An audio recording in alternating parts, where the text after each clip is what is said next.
अब समंदर में डूबेंगे चीन के होश। भारतीय नौसेना का हाई है जोश। अंडमान के समंदर में भारत ने दिखाई ताकत। इस युद्धाभ्यास से और बिगड़ेगी चीन की हालत।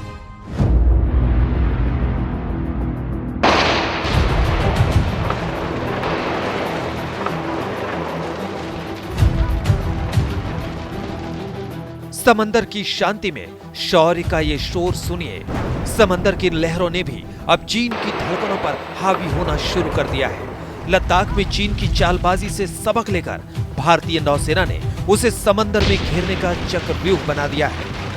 ताकतवर तेवरों वाली नौसेना ने अंडमान और निकोबार के अहम समुद्री इलाके में शक्ति प्रदर्शन कर चीन के होश उड़ा दिए हैं।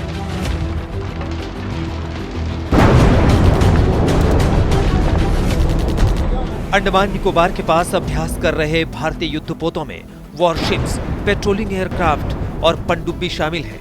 हालांकि नौसेना ने जंगी जहाजों और हथियारों को लेकर कोई जानकारी साझा नहीं की है।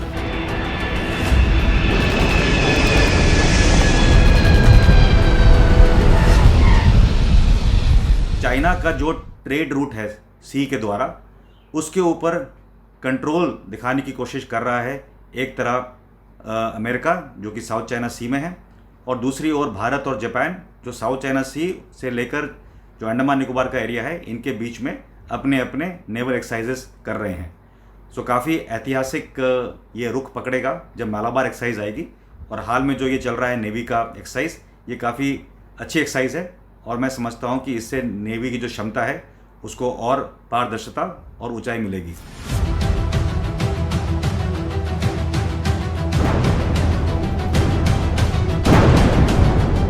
नौसेना ने ये युद्धाभ्यास पूर्वी बेड़े के प्रमुख के नेतृत्व में किया। ये युद्धाभ्यास अंडमान निकोबार कमान और पूर्वी नौसेना कमान के युद्धपोतों और विमानों के साथ किया जा रहा है।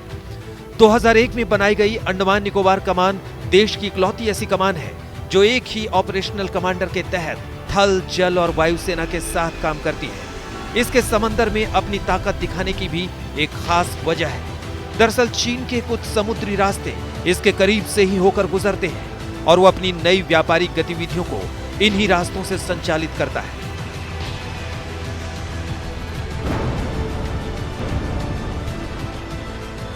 अब हम आपको समंदर में हिंदुस्तान की सतर्कता की एक खास वजह बताते हैं। पहले अरुणाचल और फिर लद्दाख में चीन की चालबाजी को धीरे धीरे धोखेबाजी में तब्दील होते पूरी दुनिया ने देखा है। इधर हिंद महासागर के इलाके में भी चीन अपने नौसैनिक अभियानों को लगातार मजबूत करता रहा है। उसकी साजिश देखिए कि वो लुटेरों को रोकने की आड़ में हिंद महासागर इलाके में अपनी पनडुब्बियां लेकर पहुंच जाता है। इनमें परमाणु पनडुब्बी भी शामिल होती है और गैर परमाणु पनडुब्बियां भी। इसलिए हिंदुस्तान समंदर के मोर्चे पर भी चीन की विस्तारवादी नीति के खिलाफ नौसेना के माध्यम से अपनी सैन्य नीति को लगातार मजबूत करना चाहता है। उसने 248 अस्त्र मिसाइल और क्रूज मिसाइल प्रणाली खरीदने के लिए सरकार से मंजूरी भी ले ली है। वहां से मूव बैक करने की, जहां पर ये लोग आ गए थे, अब उनको बोला गया है कि अपने अपने ट्रुप्स वापस जाइए और हमें स्टेटस को एंट्री, जो अप्रैल में हमारा स्टेटस था जहां पर आप थे, आप उसी जगह पे होने चाहिए।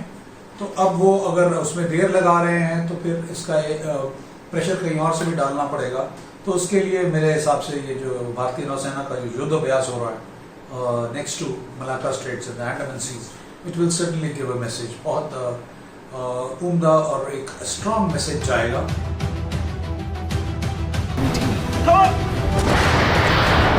भारतीय नौसेना का युद्धाभ्यास उस वक्त देखने को मिला है जब पहले से ही 2 अमेरिकी सुपर एयरक्राफ्ट कैरियर यूएसएस निमित्ज और रोनाल्ड रीगन दक्षिण चीन सागर में चीन को घेरे हुए हैं। इस घेराबंदी से चीन के होश उड़ने लाजमी है।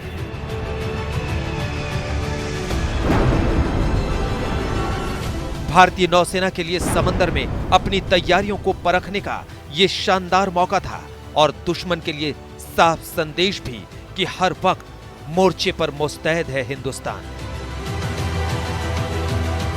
सुरक्षा कारणों से नेवी ने उन यंत्रों और युद्धपोत जो इसमें इस्तेमाल किए जा रहे हैं उनकी जानकारी नहीं दी, लेकिन सूत्रों का कहना है कि ईस्टर्न नेवल कमांड और अंडमान निकोबार कमांड के जितने अहम वॉरशिप्स और युद्धपोत हैं वो इस एक्सरसाइज में शामिल हैं और पूरी तरह से चीन की गतिविधियों पर नजर रखे हुए हैं।